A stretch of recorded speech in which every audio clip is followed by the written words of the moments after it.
Sur Internet où rôdent aussi les escrocs. Il ne s'agit pas de devenir parano, mais bien d'apprendre à être vigilant. Ainsi, une fausse agence de mannequins, dirigée par de vrais aigrefins, vend du rêve à des jeunes filles via les réseaux sociaux notamment. Du rêve qu'elles finissent par payer cher. Léa Kebdani avec Rebecca Suner et Loïc Wix. Sur les réseaux sociaux, des jeunes gens qui se rêvent mannequins. En particulier sur cette plateforme qui réunit 1 milliard d'utilisateurs dans le monde. C'est là que les agences recrutent leurs futurs talents. C'est aussi sur ce réseau que des escrocs sévissent et plument les apprentis modèles. Sloan Henry dit avoir été la victime d'un faux agent. Il l'a contacté par message. Je viens vers vous car votre profil en tant que modèle nous intéresse. Ça vous intéresserait de faire des shoots bien évidemment rémunérés? Une seule contrainte imposée. Elle doit acheter elle-même les vêtements pour la séance photo. Un shopping très encadré.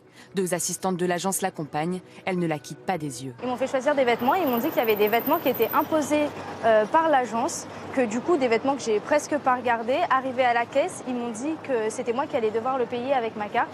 Et je me suis rendu compte que beaucoup de ces vêtements n'étaient pas du tout à ma taille. Les assistantes cherchent à la rassurer. 2 900 €, assure-t-elle, ont été virés sur son compte en banque. C'est la clé de cette arnaque. La veille du rendez-vous shopping, un chèque est déposé par les escrocs sur le compte de la victime. Un chèque volé, mais cela ne se voit pas immédiatement. La somme apparaît sur l'application bancaire de la jeune femme, alors que la banque n'a pas encore rejeté le paiement. Malgré des explications qui se veulent rassurantes, Sloan Henry est inquiète. Elle filme les 2 assistantes qui n'apprécient pas et se cachent. Pourquoi est-ce que vous n'avez pas tout arrêté? Parce que j'étais toute seule, je me voyais pas du tout courir, j'avais des chaussures à talons dans les pieds, elles étaient beaucoup plus costauds que moi et j'avais peur que leur soi-disant patron, qui arrêtait pas de m'appeler toute la journée, me retrouve dans le coin de la rue et m'attrape, quoi. Elle effectue les achats exigés. 1 000 € de vêtements et de matériel informatique qu'elle remet à ses accompagnatrices. Le tout payé avec sa propre carte bancaire. Et la voilà piégée. Les victimes, dans le cas présent, ne peuvent pas dire « Stop, j'étais fraudé, je voudrais revenir en arrière ». Non, là, le paiement par carte bancaire est irrévocable. Pour être encore plus crédible, les escrocs ont usurpé le nom d'une agence de mannequinat américaine. Située au cœur de New York. Son responsable, lui, organise de vrais castings. Les hanches, c'est très important. Il a entendu parler de l'arnaque, alerté par des mannequins français. Ils utilisent notre logo. C'est marqué agence de photos, production casting. C'est aussi ce qu'on fait. Ils ont presque recopié à l'identique. Ils ont juste rajouté Paris comme ça. C'est aussi simple.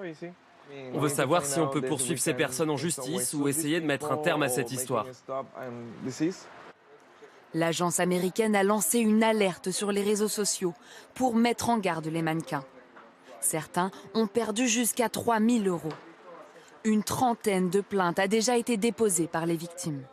Leur nombre est peut-être encore plus important, car beaucoup n'osent pas se manifester, directement menacés par les escrocs. Je vous laisse 5 minutes pour enlever le tweet posté sur le réseau. À défaut, nous n'en resterons pas là, ayant votre adresse. Nous avons tenté d'entrer en contact avec la fausse agence. Impossible. Sur le réseau social, pas de réponse. Et par téléphone... Le numéro que vous avez demandé n'est pas attribué ou n'est pas accessible. Le numéro dont se servaient les escrocs a déjà changé. Selon nos informations, l'arnaque se poursuit sur Internet. Une nouvelle victime, un jeune homme, a été signalé la semaine dernière.